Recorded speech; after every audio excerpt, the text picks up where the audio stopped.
नमस्कार जय जगन्नाथ मु सौम्य स्वागत करुछि आपण माननकु सत्य डिवोशनल यूट्यूब चैनल को। तो चलंतु आज आम आरंभ करिबा भक्त कवि बलराम दासंक विरचित ब्रह्मांड भूगोलर पंचसप्ततितम अध्याय।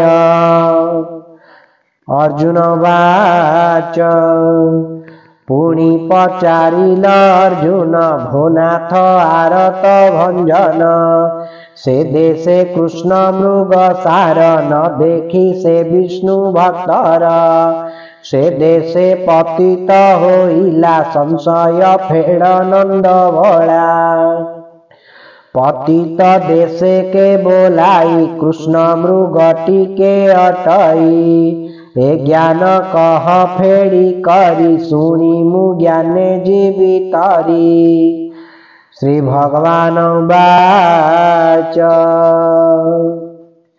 बोलंती जगत जीवन सुन भकत देई मन देश जे माता पक्ष कही कृष्ण पक्षटी से बोलाई तहिरे संग जे करई ताहाकु पतित टिकई जहु पद्मरे बुहाइला से देश पतित होइला से दिन पद्म फूटी थाई शुक्ल पक्षटी से बोलाई से दिन रति जेबे करी से देशे सुकर्म आचरी कहई बलराम दास ब्रह्मांड भूगोल प्रकाश।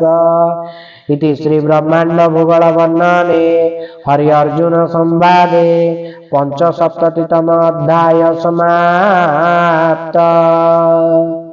जदि आपण मानक आमर भिडियो टी भल लगी आपण माने आम भिडियो को लाइक शेयर सब्सक्राइब करिकी कमेंट माध्यम रे आपण माने जणैबे जे आमे आगामी अध्याय रे कौन आरंभ करिबा। श्री रामचरित मानस श्रीमद् भागवत महापुराण श्रीमद् भगवत गीता आउ सप्ताह को गोटे दिन आमे श्री भक्त चरितामृत रु इटा अछि श्री भक्त चरितामृत सप्ताह को गोटे दिन आमे भक्त चरितामृत रु गोटे गोटे विषय बा गोटे गोटे भक्तंकर कथा आलोचना करिया बा पाठ करिया आ जानिबा। रहुछि जय जगन्नाथ जय पंचसखा।